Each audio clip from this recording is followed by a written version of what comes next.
Car buying mistakes you should avoid, part 2. Just a quick recap before we get on to this video. In part 1, we addressed the issue of credit profile, balloon payment, and knowing your budget. If you haven't seen that video, you should go check it out ngesikhathi sakho. The link is in the description.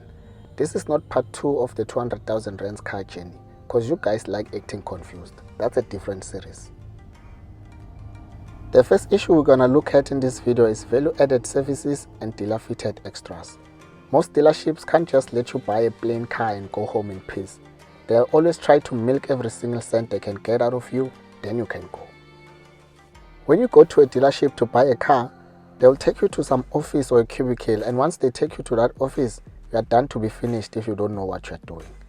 Okay, Mr. Maluleke, let's go to see my manager upstairs, sir. Hey, Pella, when you want to buy a car, you are a VIP. Anything to drink, water, coffee? I know, I'm fine, ma'am. Kantuna manga, you are not fine, just to charge mod. By the time you leave the office, you leave with 7,000 insurance policies, a tracker, smash and grab, mud flaps, rubber mats, and tons of silly subscriptions. Don't you also want a color-coded bumper, sir? Color-coded bumper for what? So that the bumper has the same color as the car. And, yeah, just that. I swear.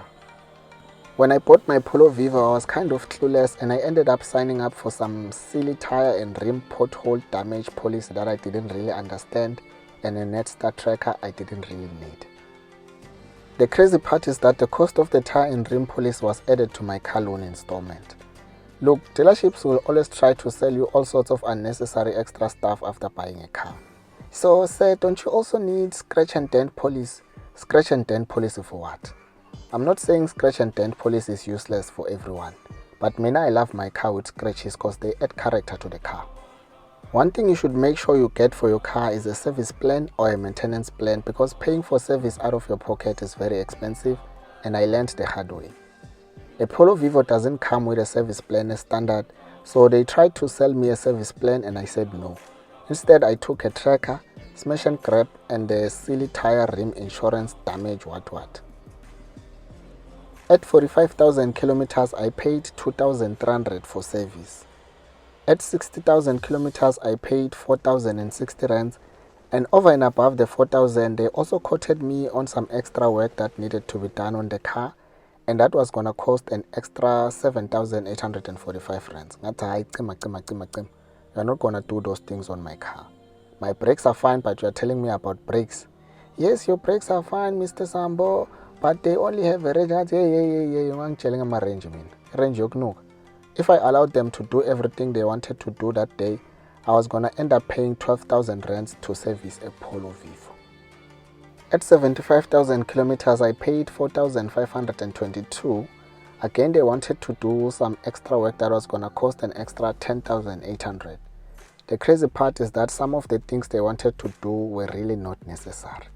I'll talk about this the day I decide to make a video about service plan and maintenance plan. My relationship with VW has been shaky ever since. It's crazy that I bought a VW again as my second car. At 90,000 kilometers, I paid roughly 5,500 for service. The cost of service was increasing with every visit, and they always try to do some extra work on the car to make sure that I pay more. I refused to take a service plan because I believe servicing a Polo is cheap, because that's what people always say. But take it from me, service is expensive when you're paying cash unless you are servicing your car at an independent service center. Previously, it was compulsory to service a car at Kaigu. If it is a Toyota, you take it to Toyota. If it is a Benz, you take it to Mercedes. Otherwise, you void the manufacturer's warranty. In July 2021, the Competition Commission ruled that thing was a scam. So now you can service your car at a service provider of your choice. It's not a must to go to VW. The Competition Commission guidelines also propose that a service plan or a maintenance plan must be unbundled from the purchase price of the car, but till today I still see cars sold with service plans. I'm not sure if it's me who's interpreting these things wrong, so I'll love some clarity from the guys who understand these things much better. When you plan to buy a car, it is very important to know exactly what extra services you'll need before hitting the showroom. For instance, it would have been foolish of me to sign up for a tracker that was offered by the dealership for the Polo GTI because my car insurance comes with its own tracking system. And for those who don't know, you can't just sign up for a tracker and cancel whenever you want, because trackers are usually a 36-month subscription. It's more like gym membership or a contract phone. If you cancel, you pay and walk away with nothing. It's even much better with a contract phone because you get to keep the phone. But a collab. Let's look at the next mistake. Avoid paying full price for a car as if you are buying a pair of jeans at Mr. Price. If a jean is 150 rands, you pay 150 rands unless that particular item is on sale. But cars are not jeans. You create your own sale through negotiations. The price you see at the showroom is the MSRP, and it means manufacturer's suggested retail price. Here the keyword is suggested, so it's up to you whether you pay that price or not. The MSRP is just for regulating the price of the car in the market, but dealerships can sell cars below or above MSRP at their own discretion. Then there's the issue of delivery and licensing and registration fees. That's where you should start your negotiations, but that's a topic for another day. All I can say to you now is always try to ask for a discount, because the worst thing they can say is no, but at least you tried. After watching this video, go and test your negotiation skills at any dealership. Tell them you want a brand new car that costs 220,000 rands, but your budget is strictly 200,000 rands, and see how close you can negotiate the price down to your budget. If they say no, don't come here and attack me, just take your L and go home, because that means you are weak and you must work on your negotiation skills. The key is to ask them nicely, like a nigger begging for cloth. You guys are always sweeping girls at the club, you can't fail to ask for a discount. This is gonna be much easier for ladies because they excel in asking for favors. Sorry Muzi, can I ask for a favor? Hayi bossis, favor yokwenzani? Go ask for a favor while you Netflix and chill. Mina nginayo favor yokudlala. This video contains violence and strong language. Parental guidance is advised. The next mistake is buying a car that won't suit all your needs, or buying too much car than you need. Just because your neighbors and all your colleagues have SUVs doesn't mean you should go buy a Haval H6 as your first car while you are just 23 years old and you are a family of one.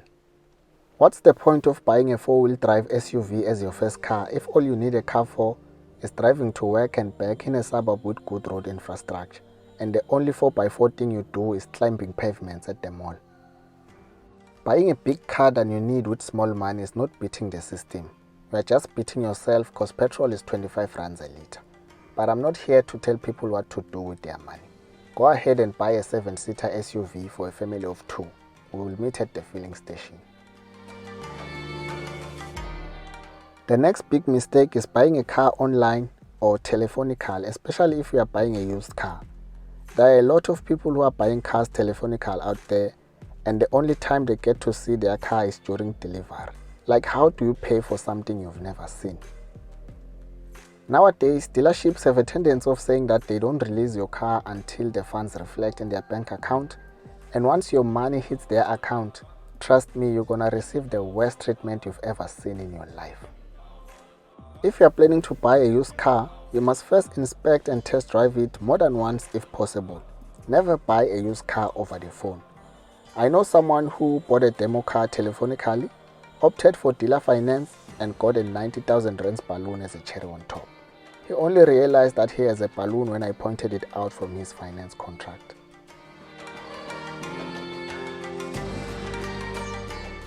I think that's all for today, and by virtue of the powers vested in me, comrades, I adjourn this gathering. We'll convene again in another video to address other issues of national importance. Thank you for watching. Don't forget to like, share and subscribe to the channel for more car content in a Mzansi context.